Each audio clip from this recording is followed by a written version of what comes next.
Hello students, welcome back to प्रेपॉन।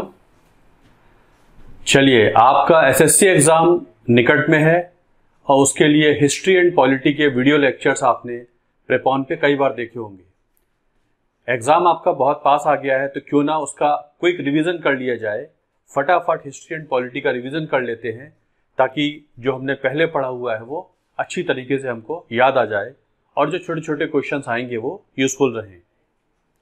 ये जो basic history and polity की क्लासेस हैं ये आपके और एग्जाम्स में भी काम आ सकती हैं। आप स्टेट पीसीएस के एग्जाम देते हैं या और एग्जाम देते हैं, इवन यूपीएससी प्रीलिम्स में भी काफ़ी क्वेश्चंस इससे मिल सकते हैं। ये हैं तो बेसिक लेवल के but will be very very helpful for you. चलिए रिवीजन शुरू करते हैं। रिवीजन के लिए मैंने सोर्स लिया है जो क्लास नोट्स हैं, जो मैंने पढ़ाया था उसके जो क्लास नोट्स हैं, हैंड रिटन नोट्स हैं, वो ले लिए हैं और इसको रिवाइज कराने के बाद आपको ये हम अवेलेबल करा देंगे। प्रेपॉन की ऐप है, ऐप में आप जाएंगे, अपने आप को रजिस्टर करेंगे, डाउनलोड करेंगे तो इसकी हैंड रिटन कॉपी आपको वहाँ पर मिल जाएगी। तो चलिए रिवीजन शुरू कर देते हैं। फटाफट क्विक रिवीजन करेंगे। आप पढ़े हुए तो हैं ही, बस आपका रिवीजन कराना है। और रिवीजन के साथ साथ आपको ये भी फ़ायदा हो जाएगा कि जो प्रेपॉन ने एक एसएससी जेईई की जीएस की टेस्ट सीरीज शुरू की है वहाँ पे आपको क्वेश्चंस करने में काफ़ी आसानी हो जाएगी। टेस्ट सीरीज़ में काफ़ी रजिस्ट्रेशंस हो गए हैं। उसके लिए आपको पहले पता ही है, प्रेपॉन की ऐप है, वहाँ पर आप जाएंगे, उसे ज्वाइन करेंगे। बहुत छोटी सी फीस है, उसको आप ज्वाइन करेंगे तो आपके 10 टेस्ट, हर संडे एक टेस्ट होता है। पहला टेस्ट अपलोड हो चुका है, काफ़ी लोग उसे ज्वाइन करके सॉल्व भी कर चुके हैं। और मैंने आपको जैसे कि पहले बताया था, इस टेस्ट में आपको अपनी रिलेटिव परफॉर्मेंस भी मिल जाएगी। ऑनलाइन टेस्ट है, आप कितने लोगों से आगे हैं, कितने क्वेश्चन सही किए, कितना समय लिया, सारा डेटा आपको ग्राफिकली और हर तरीके से अवेलेबल हो जाता है। तो चलिए रिवीजन शुरू कर देते हैं। इंडियन पॉलिटी पहले रिवाइज करेंगे। संविधान सभा बनती है। संविधान सभा, आपको पता है संविधान बनाने की बात तो काफ़ी पहले शुरू हो गई थी। 1922 में गांधी जी ने सबसे पहले बोला था कि जो स्वराज कॉन्स्टिट्यूशन है वो लोगों की इच्छाओं से जागृत होगा। इस तरीके से गांधी जी ने बोला।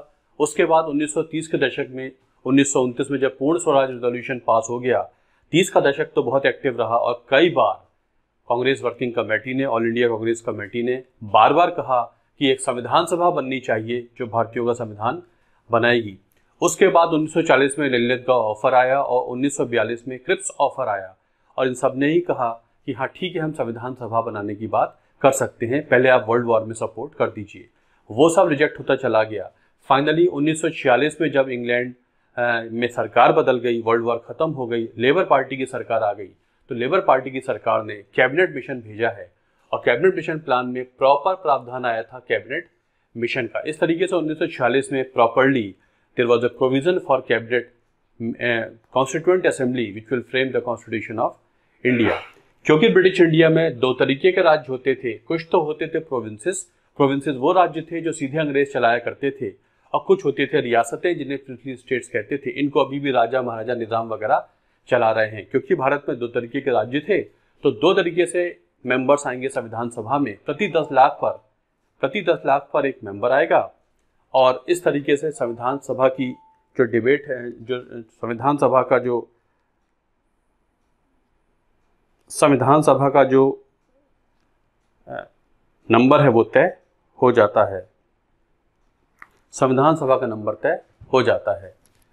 अब संविधान सभा का नंबर तय हो गया, इलेक्शंस हो गए और संविधान सभा बन के रेडी हो जाती है। लेकिन मुस्लिम लीग संविधान सभा को ज्वाइन करने को तैयार नहीं है। मुस्लिम लीग एक पाकिस्तान मूवमेंट 1940 से चला रही है, वो इस ज्वाइंट संविधान सभा को ज्वाइन करने को तैयार नहीं होती है। बहरहाल वेट किया जाता है।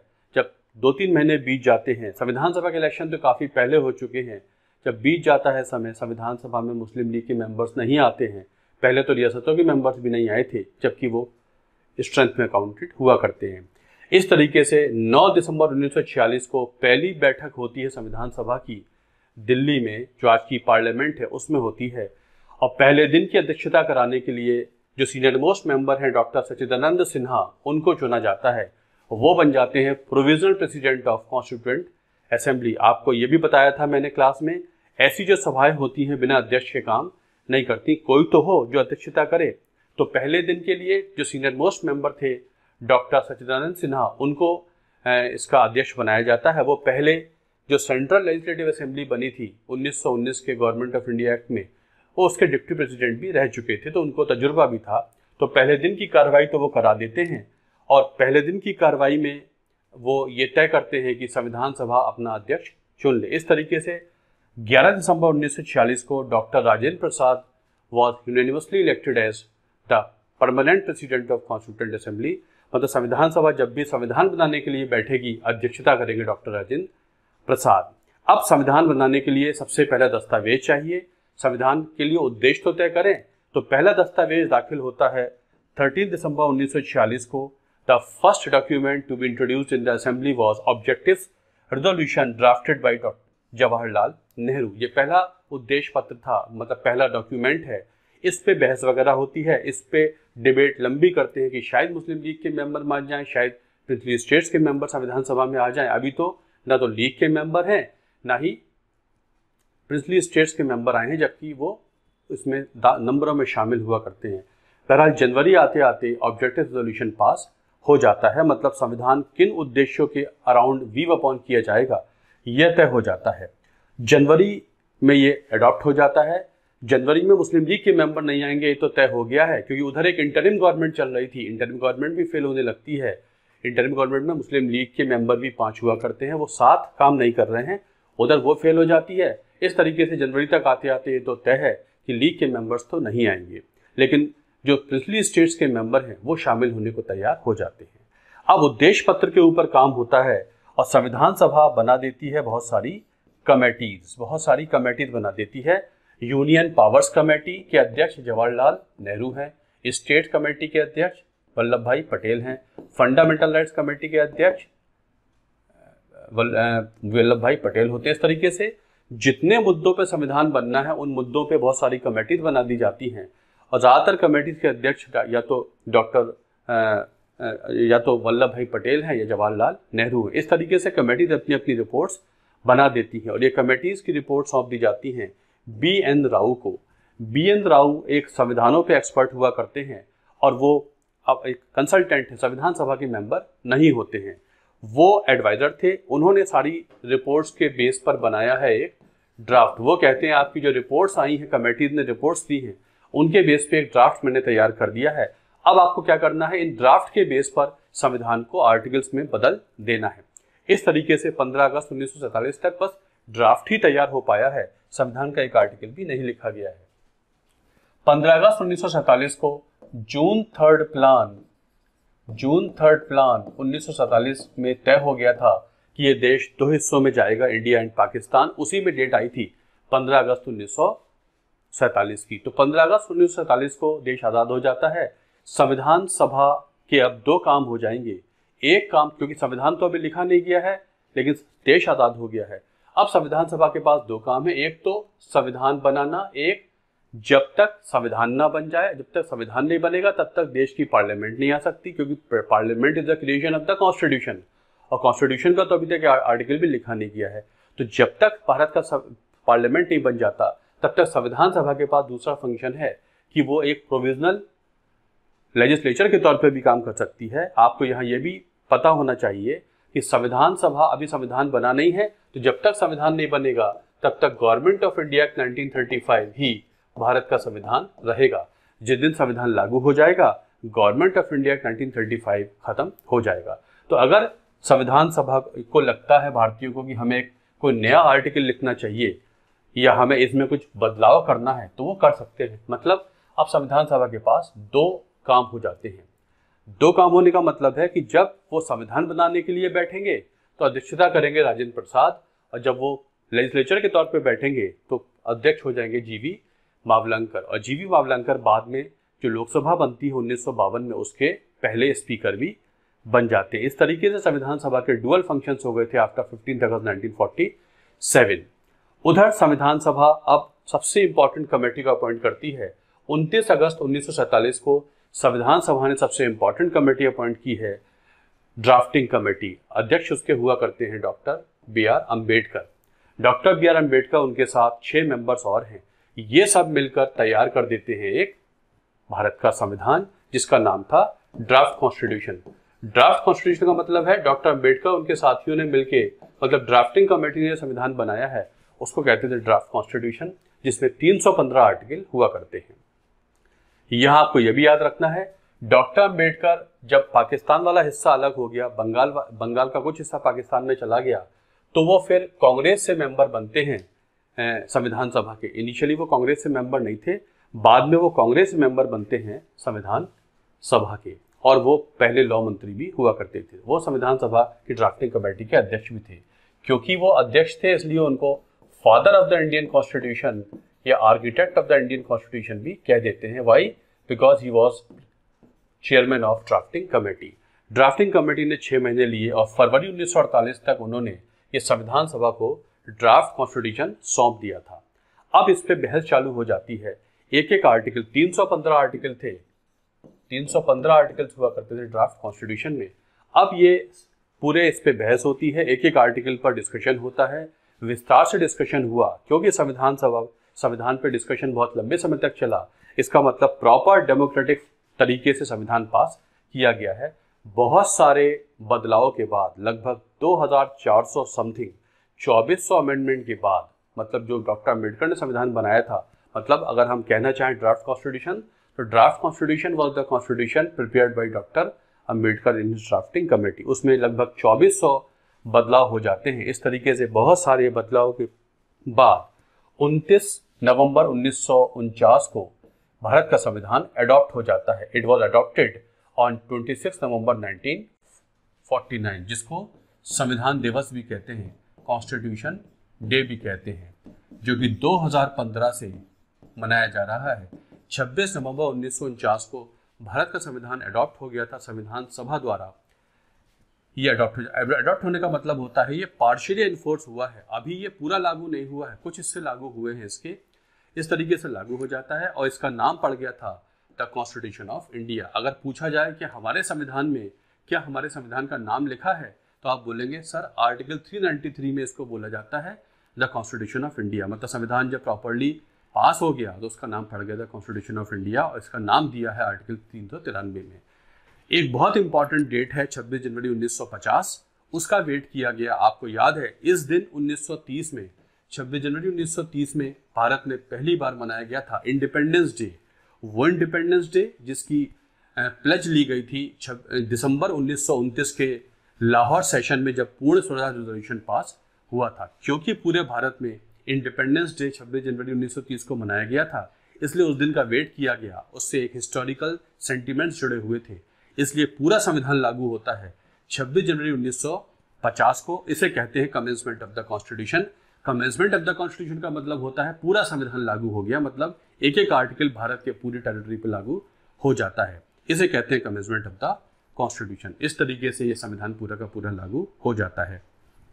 24 जनवरी 1950 को संविधान सभा की आखिरी बैठक हुई थी, जहां तक संविधान बनाने की बात है। इस दिन इसकी आखिरी बैठक होती है, उसके बाद ये साइने डाई एडजर्न हो जाता है। आपको याद होगा एडजर्नमेंट साइने डाई क्या होता है। ये इसकी आखिरी बैठक थी 24 जनवरी 1950 को, जिस दिन संविधान सभा डॉक्टर राजेंद्र प्रसाद को भारत का राष्ट्रपति भी मान लेती है। इस तरीके से doctor Rajendra Prasad became the first president of India. 26 जनवरी 1950 ये आखिरी बैठक होती है संविधान सभा की। ये संविधान सभा संविधान बनने का रिवीजन। अब जब ये संविधान बना था तो इसमें 22 पार्ट्स और 8 शेड्यूल हुआ करते हैं। इसमें ओरिजिनली 22 पार्ट्स और 8 शेड्यूल हुआ करते हैं और 395 आर्टिकल्स हुआ करते थे। लेकिन कई बार अमेंड होने के बाद आज तक इसमें 105 अमेंडमेंट्स हो चुके हैं। 2021 तक इसमें 105 अमेंडमेंट्स हो चुके हैं। अब इसमें 25 पार्ट्स होते हैं, 4 शेड्यूल ऐड हो जाते हैं और आर्टिकल 450 से ज़्यादा हुआ करते हैं। आर्टिकल 450 से ज़्यादा होते हैं। कई बार ये अमेंड हो चुका है, 105 बार ये अमेंड हो चुका है। संविधान में पार्ट होते हैं, पार्ट के अंदर आर्टिकल्स होते हैं और आर्टिकल्स में क्लॉज हो सकते हैं, सब क्लॉज हो सकते हैं। अब कॉन्स्टिट्यूशन होता क्या है, कुछ हम छोटी छोटी बातें जान लेते हैं। संविधान बेसिक प्रिंसिपल्स होते हैं। संविधान उस देश का एक फंडामेंटल लॉ होता है जो देश की गवर्नेंस के लिए इस्तेमाल होता है। देश की जो व्यवस्था है वो सुशासन होना चाहिए, गुड गवर्नेंस होना चाहिए। और जो संविधान है यही संविधान में तो कुछ बेसिक पॉलिसी होती है, लेकिन बेसिक पॉलिसी सब कुछ तो डिफाइन नहीं करती। आपको पता है संविधान सब कुछ डिफाइन नहीं करता, वो तो एक फंडामेंटल पॉलिसी है। इस फंडामेंटल पॉलिसी को सपोर्ट करने के लिए हमको बहुत सारे लॉ चाहिए होते हैं, कानून चाहिए होते हैं। इसलिए जब भी लॉ बनाया जाता है वो संविधान के अनुसार ही बनाया जाता है। अगर संविधान की सोच के अनुसार लॉ है तो वो लॉ लॉफुल माना जाता है। इसलिए बहुत सारे हमारे लॉ होते हैं, पर हर लॉ को संविधान के अनुसार होना पड़ता है। ये तो होता है constitution. Constitution is the source of making law. Every law has to as per the tenets of the constitution. एक कंसेप्ट होता है separation of powers. Separation of powers किसने दिया था? एक फ्रेंच पॉलिटिकल साइंटिस्ट मॉन्टेस्क्यू ने दिया था, और किताब का नाम था स्पिरिट ऑफ लॉज। अपनी किताब स्पिरिट ऑफ लॉज में मॉन्टेस्क्यू ने बताया है theory of separation of powers. उसके अनुसार 3 ऑर्गन्स होते हैं, एक होता है एग्जीक्यूटिव, एक होता है लेजिस्लेचर, एक होता है जुडिशरी। एग्जीक्यूटिव मतलब एग्जीक्यूट करना। क्या एग्जीक्यूट करना? लॉ एग्जीक्यूट करना, मतलब जो कानून है उसको एग्जीक्यूट करें ताकि देश का एडमिनिस्ट्रेशन हो जाए, देश की गवर्नेंस हो जाए। तो जो कार्यपालिका होती है एग्जीक्यूटिव कहते हैं। Central government is central executive, state governments are state executive. They govern the country, they administer the country with the help of executing the laws. लेकिन ये लॉ बनाता कौन है? लेजिस्लेचर लॉ बनाता है। लेजिस्लेचर का मतलब होता है लॉ बनाना। वो बॉडी जो लॉ बनाती है वो कहलाती है लेजिस्लेचर। पार्लियामेंट होता है सेंट्रल लेजिस्लेचर, और स्टेट में होती है स्टेट लेजिस्लेचर, विधानसभाएं वगैरह या विधान परिषद भी होती हैं। जुडिशरी क्या करती है? एडजुडिकेट कराती है with the help of law. अगर सेंट्रल गवर्नमेंट स्टेट गवर्नमेंट के बीच में लड़ाई है तो फैसला कराएगी, 2 व्यक्तियों के बीच में लड़ाई है तो फैसला कराएगी। जब भी पावर्स का डिस्ट्रीब्यूशन होता है, डेफिनेटली किसी को कम किसी को ज्यादा का शक होने लगता है, डिस्प्यूट अराइज हो जाती है। डिस्प्यूट अराइज होने के लिए एक न्यूट्रल बॉडी तो होनी चाहिए, वो कहलाती है जुडिशरी। इन तीनों ऑर्गन्स को कहते हैं 3 पिलर्स ऑफ डेमोक्रेसी, जो कि थ्योरी दी थी मॉन्टेस्क्यू ने, फ्रेंच पॉलिटिकल साइंटिस्ट था, और ये किताब का नाम है स्पिरिट ऑफ लॉज, जिसमें वो डिस्कस करता है। 4th पिलर ऑफ डेमोक्रेसी कहलाता है प्रेस। प्रेस को मान लिया जाता है, मीडिया को मान लिया जाता है 4th पिलर ऑफ डेमोक्रेसी। वैसे डेमोक्रेसी के 3 पिलर्स होते हैं, एग्जीक्यूटिव, लेजिस्लेचर एंड जुडिशरी। ठीक है। Democracy is the government of the people, for the people, by the people, ऐसा बोला था अब्राहम लिंकन ने, जो अमेरिका के राष्ट्रपति हुआ करते थे। ठीक है। एक कंसेप्ट होता है distribution of power. Distribution of powers में क्या होता है? डिस्ट्रीब्यूशन ऑफ पावर्स का मतलब होता है जो पावर्स हैं वो 3 हिस्सों में बढ़ जाती हैं, union list, state list and concurrent list. Union list पर आपको पता है पार्लियामेंट लॉ बनाने का अधिकार रखती है। स्टेट लिस्ट पर स्टेट लेजिस्लेचर को लॉ बनाने का अधिकार है। कॉन्करेंट लिस्ट पर सभी को लॉ बनाने का अधिकार हुआ करता है। जैसे आपको पता है अभी इलेक्ट्रिसिटी अमेंडमेंट बिल 2022 पार्लियामेंट में लागू हो गया। इलेक्ट्रिसिटी अमेंडमेंट बिल 2022, जो इलेक्ट्रिसिटी अमेंडमेंट एक्ट 2003 है, जिसमें डिस्कॉम्स की कंडीशन को लेके एक लॉ लाने की कोशिश की जा रही है। तो ये इलेक्ट्रिसिटी कैसा सब्जेक्ट है? ये कॉन्करेंट लिस्ट का सब्जेक्ट है। अब प्रॉब्लम क्या आ रही है? इसको चेंज करते समय चेंज किए, अभी पास नहीं हुआ है, राज्यों से बात नहीं की गई है। इसका मतलब फेडरल इशू डेवलप हो सकती है। तो हो सकता है सुप्रीम कोर्ट इसमें दखलंदाजी करे, क्योंकि सेंटर स्टेट के बीच की लड़ाई हो सकती है। तो कॉन्करेंट लिस्ट में वो मुद्दे होते हैं जहां पर सेंटर स्टेट दोनों काम कर सकते हैं। तो ये जो सब्जेक्ट वाइज डिस्ट्रीब्यूशन है, कुछ हिस्सों पे सीधे पार्लियामेंट काम करेगी, कुछ सब्जेक्ट्स पर स्टेट भी काम करेगी, और इस पे दोनों कर सकते हैं। इसको कहते हैं डिस्ट्रीब्यूशन ऑफ पावर्स। ठीक है, ये होता है डिस्ट्रीब्यूशन ऑफ पावर्स, ये कॉन्करेंट लिस्ट। ठीक है। अगर किसी कॉन्करेंट लिस्ट के मुद्दे पर पार्लियामेंट ने भी लॉ बना दिया, स्टेट ने भी लॉ बना दिया, तो जो पार्लियामेंट्री लॉ है वो स्टेट लॉ से ऊपर हुआ करता है। वैसे दोनों बना सकते हैं। अगर कंफ्लिक्ट अराइज हो जाए, अराइज हो ही जाएगी ये नहीं कह सकते, अराइज हो जाए तो पार्लियामेंट्री लॉ स्टेट लॉ के ऊपर काम करता है विद एक्सेप्शन। एक्सेप्शन क्या है मैं आपको बता दूंगा आगे चल के। Otherwise parliamentary law prevails over the state law only where on the matters of concurrent list, अगर अराइज हो जाए कोई प्रॉब्लम। ठीक है, ये हो गया हमारे कुछ कंसेप्ट मैंने आपको बताए। ठीक है, अब बात आती है silent features of the constitution. हमारे संविधान को बोरोड कॉन्स्टिट्यूशन भी कहते हैं। संविधान के कुछ सिलेंट फीचर्स देख लेते हैं। हमारे कॉन्स्टिट्यूशन को बोरोड कॉन्स्टिट्यूशन भी कह देते हैं। क्यों कह देते हैं? संविधान में बहुत सारे प्रोविजंस बाहर के देशों के संविधानों से लिए गए हैं। हमने अपना संविधान बहुत बाद में बनाया। 1787 से अमेरिकन कॉन्स्टिट्यूशन काम कर रहा है। 1688 में इंग्लैंड में हुआ था ग्लोरियस रिवॉल्यूशन, ग्लोरियस रिवॉल्यूशन 1688 में हुआ था, जहां राजा से सत्ता पार्लियामेंट को दे दी गई थी। तो ग्लोरियस रिवॉल्यूशन हुआ, उसके बाद अमेरिकन वॉर ऑफ इंडिपेंडेंस होती है 1775 में, और 1787 में अमेरिकन कॉन्स्टिट्यूशन आ जाता है। 1789 में फ्रेंच रिवॉल्यूशन होता है, वहाँ पर एक संविधान बनता है। इस तरीके से बहुत सारे संविधानों को हमने कंसल्ट किया, और जो जो प्रोविज़न हमारे सिस्टम को सूट कर रहा था वो हमने वहाँ से ले लिया, इसलिए कहते थे borrowed constitution. Fundamental right America से ले लिए, डायरेक्टिव प्रिंसिपल्स हमने आयरलैंड से ले लिए, प्रियम्बल हमने यूएसए के प्रियम्बल से बोरो किया है एक तरीके से कह सकते हैं, और फंडामेंटल ड्यूटीज हमने यूएसएसआर से ले ली, हेरिडिटरी पावर्स हमने सिस्टम जो कनाडा का होता है वहाँ से ले लिया। इस तरीके से बहुत सारे प्रोविजंस हमने जगह जगह से लिए हैं, पर the ultimate source is the government of India act 1935। हमारे संविधान का जो अल्टीमेट सोर्स है वो है government of India act 1935। Emergency provisions हमने जर्मनी जैसे लिए हैं, कॉन्करेंट लिस्ट हमने ऑस्ट्रेलिया से ली है, डिस्ट्रीब्यूशन ऑफ पावर्स कनाडा जैसा है जिसमें सेंटर के पास ज़्यादा पावर है, राज्य के पास पावर कम होती है। रिटन कॉन्स्टिट्यूशन, अब ये पहला फीचर हो गया। क्या होता है रिटन कॉन्स्टिट्यूशन? रिटन कॉन्स्टिट्यूशन वो होता है जिसमें सब कुछ साफ साफ लिखा होता है, और रिटन कॉन्स्टिट्यूशन का असली मकसद होता है कि जो लिखा है वही सुप्रीम है। ज़्यादातर संविधान दुनिया में रिटन होते हैं, कुछ अनरिटन होते हैं। इंग्लैंड का है, न्यूजीलैंड का है, ये सब संविधान कैसे हैं? ये अनरिटन कॉन्स्टिट्यूशन। अनरिटन कॉन्स्टिट्यूशन का मतलब ये नहीं सब कुछ ब्लैक एंड व्हाइट में लिखा हुआ नहीं है।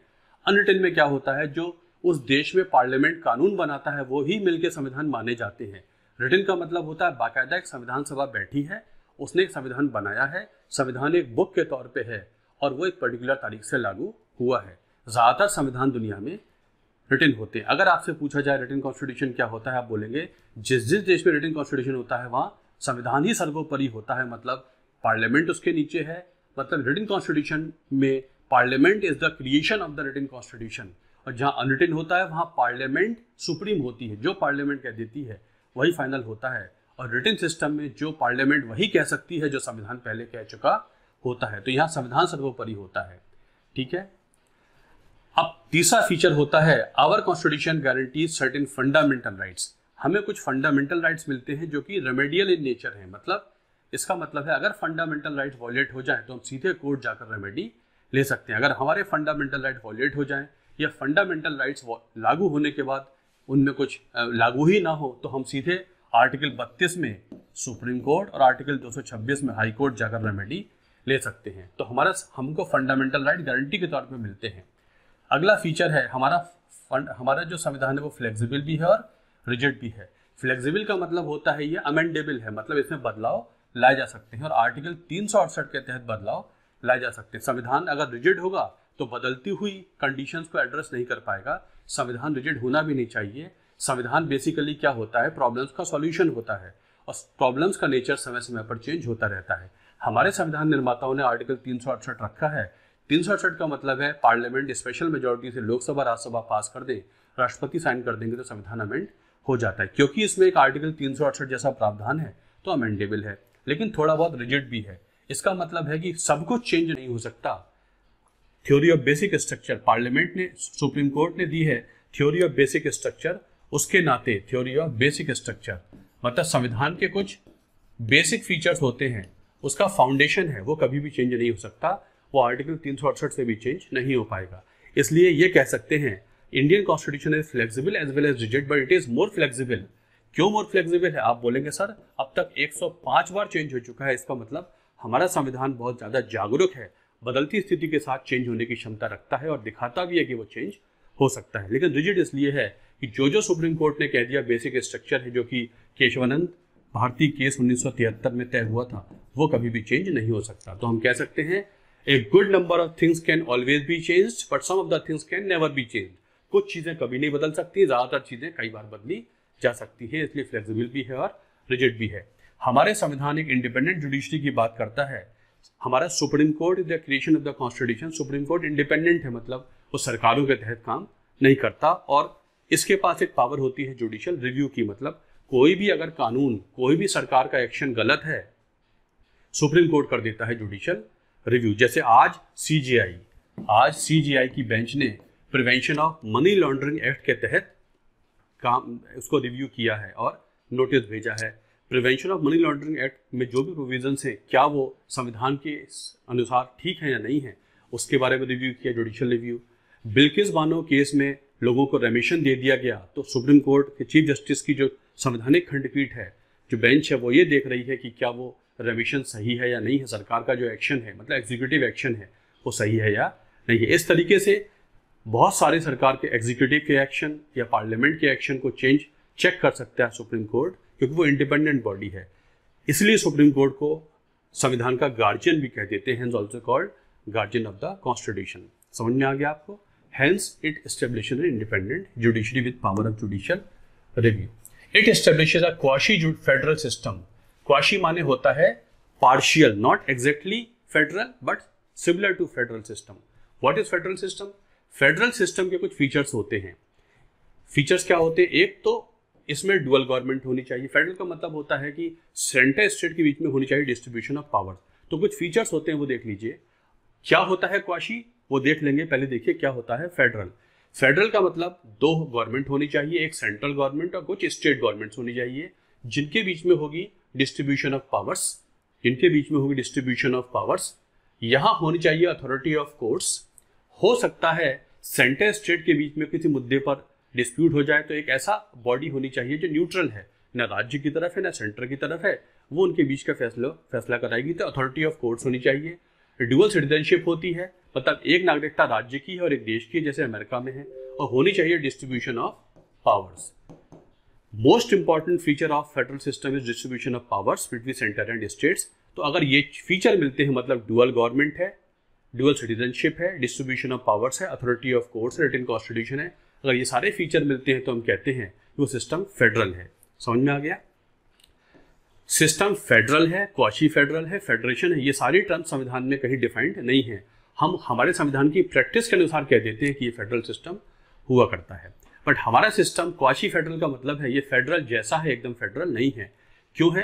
क्योंकि ये फेडरल सिस्टम के फीचर्स को कुछ को तो मैच करता है, कुछ को बिल्कुल मैच नहीं करता, कुछ को मॉडिफाई करके मैच करता है। जैसे हमारे यहाँ डुअल गवर्नमेंट तो है, सेंट्रल गवर्नमेंट स्टेट गवर्नमेंट है, हमारे यहाँ डुअल सिटीजनशिप नहीं है, नागरिकता तो बस एक ही है, देश की नागरिकता होती है। हमारे यहाँ भी अथॉरिटी ऑफ कोर्ट्स होता है, सुप्रीम कोर्ट हुआ करता है। सुप्रीम कोर्ट 131 आर्टिकल में सेंटर स्टेट के बीच की लड़ाइयों को ले सकता है। हमारे यहाँ नागरिकता सिंगल होती है, हमारे यहाँ भी डिस्ट्रीब्यूशन ऑफ पावर्स होता है, हमारे यहाँ भी रिटन कॉन्स्टिट्यूशन है। इसलिए कुछ फीचर्स मिलते हैं फेडरल सिस्टम से, कुछ फीचर नहीं मिलते हैं, इसलिए it is a quasi federal system. It is a quasi federal system हम कह देते हैं। केसी वेयर एक संविधानों के एक्सपर्ट हैं, केसी वेयर ने बोला है कि it is a quasi federal system. It is a quasi federal system.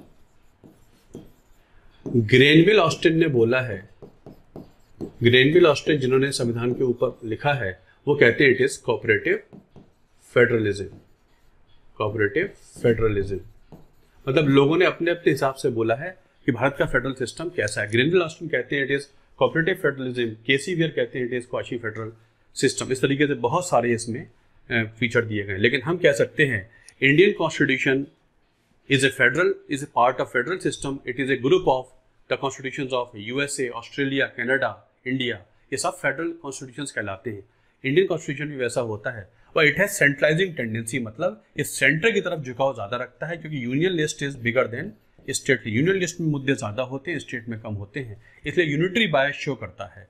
It is more inclined toward centre than states. Hence Indian constitution का जो स्ट्रक्चर है या प्रैक्टिस है या उद्देश्य है, वो उसका जो आर्टिकल्स बनाए गए हैं वो इस तरीके से बनाए गए हैं कि अगर जरूरत पड़ेगी तो सत्ता सेंटर की तरफ झुकाव दिखा देगी। ऐसा इसमें होता है। ठीक है, आज हमने कुछ हिस्सा इसका रिवाइज किया। इस तरीके से फटाफट आने वाले दिनों में हम पूरी पॉलिटी को जल्दी जल्दी रिवाइज कर डालेंगे। चलिए, thanks a lot for watching this video. आपके पढ़े हुए सारे नोट्स वगैरह फटाफट रिवाइज हो रहे हैं, रिवाइज करते रहिए। और एक टेस्ट सीरीज हमने शुरू की है जीएस की, उसको आप ज्वाइन करेंगे तो आपको काफ़ी फायदा होने वाला है। उसके लिए आप प्रेपॉन की ऐप पे जाएंगे तो वहाँ आपको फ़ायदा ज्वाइन कर सकते हैं। Thank you very much for watching this video. Thank you.